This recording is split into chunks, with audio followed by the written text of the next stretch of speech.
Now, earlier today, before the ceasefire announcement, the Department of Homeland Security issued a national terrorism advisory system bulletin warning of, quote, heightened threat environment inside of America. This is just another example of the dangers stemming from Joe Biden, Kamala Harris, and Alejandro Mayorkas's absolute preventable disaster at the border, the one that allowed in known terrorists, murderers, rapists, cartel members, gang members, and drug dealers. And according to our very own Bill Malugin, during Biden's time in the White House, more than 1,500 Iranian nationals were caught illegally crossing the border. More than half were released into the United States. In other words, they knew they were Iranian nationals. Why would people from Iran be showing up at our southern border, and why would Joe let half of them into the country? Do you think they all had good intentions for our country?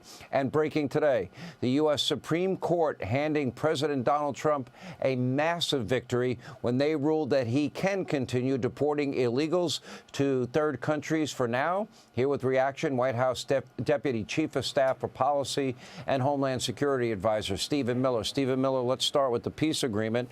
Trust but verify, peace through strength, both in play.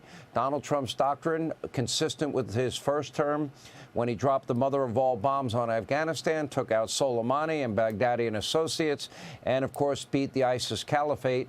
Now he is once again given the Iranians a chance for peace. Will they really take it? Well, let's just take a moment to think about how historic this moment is and what President Trump has achieved in this 12-day war.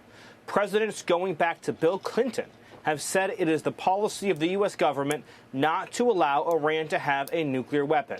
But under every president except Trump, Iran marched closer and closer to being able to put onto a ballistic missile a nuclear warhead that could take out an entire city. That has been the direction Iran has been going in year after year. President Trump took action flawlessly through the United States military to obliterate Iran's nuclear sites and to stop them through the use of military force from having a nuclear weapon. It was a bold, courageous action, and it happened without a single leak, without a single solitary service member losing their life. Everyone said, who was a critic of this action, that it would lead to World War III, and instead we have a ceasefire, and instead we have the beginnings of a new era of stability and peace and security in the Middle East. President Trump, once again, has demonstrated that he alone has the wisdom, the judgment, the strength, and the courage to see this nation through the most dangerous challenges we face around the world, Sean. It is amazing his persistence when it comes to the issue of peace, and all credit to the president for that. Can we have peace with a regime that, up to this point, their whole nuclear program has been obliterated, but their nuclear ambitions, I'm sure, have not been. As Senator Graham said, he would like to hear them recognize Israel. That would show a level of seriousness in terms of a ceasefire. And that time, in other words, it won't buy them time to build up their ballistic missile program. And instead of 2,000, pound bombs, they'll have 4,000-pound bombs. Do you think, as part of this deal, I know that the Secretary of State, I know Mideast Envoy Steve Witkoff, Marco Rubio, the two of them will be now in contact with the Iranians. Do you feel a level of confidence that they will agree to the inspections that would be necessary to trust and verify?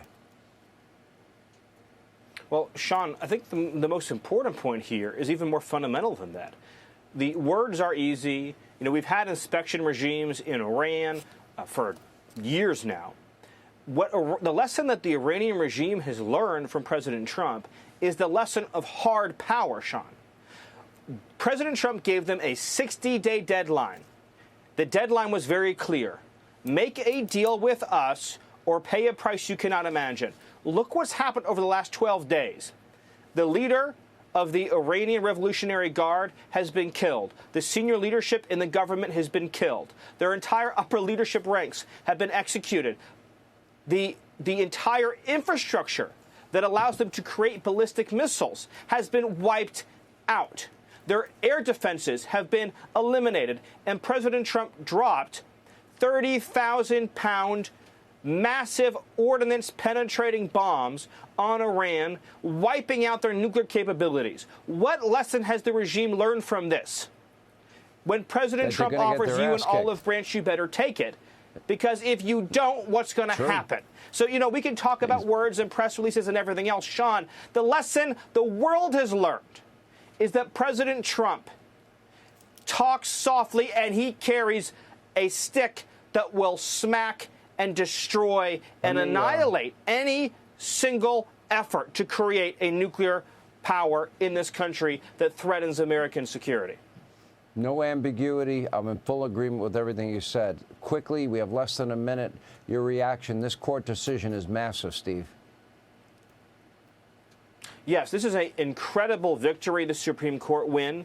It allows President Trump, as the law has long said, but the courts have blocked, it allows President Trump to send illegal aliens convicted of rape, murder, homicide, assault, battery, crimes against children to any country around the world that is willing to accept them. So whether that be South Sudan, or whether it be Somalia, or whether it be Ethiopia, any country in the world that is willing to accept these monsters, we can get them out of our country and be free of them forever. The only thing I have to share tonight, Sean, in a little bit of breaking news, is that the district court judge in Boston has said he's going to defy the Supreme Court's ruling. So expect fireworks tomorrow when we hold this judge accountable for refusing to obey the Supreme Court. All right, Steve Miller, we always appreciate you being on. Thank you, sir. This was a big decision and a big win all the way across the board. But the real big win is Iran's nuclear ambitions were obliterated on Saturday night. Hey, Sean Hannity here. Hey, click here to subscribe to Fox News YouTube page and catch our hottest interviews and most compelling analysis. You will not get it anywhere else.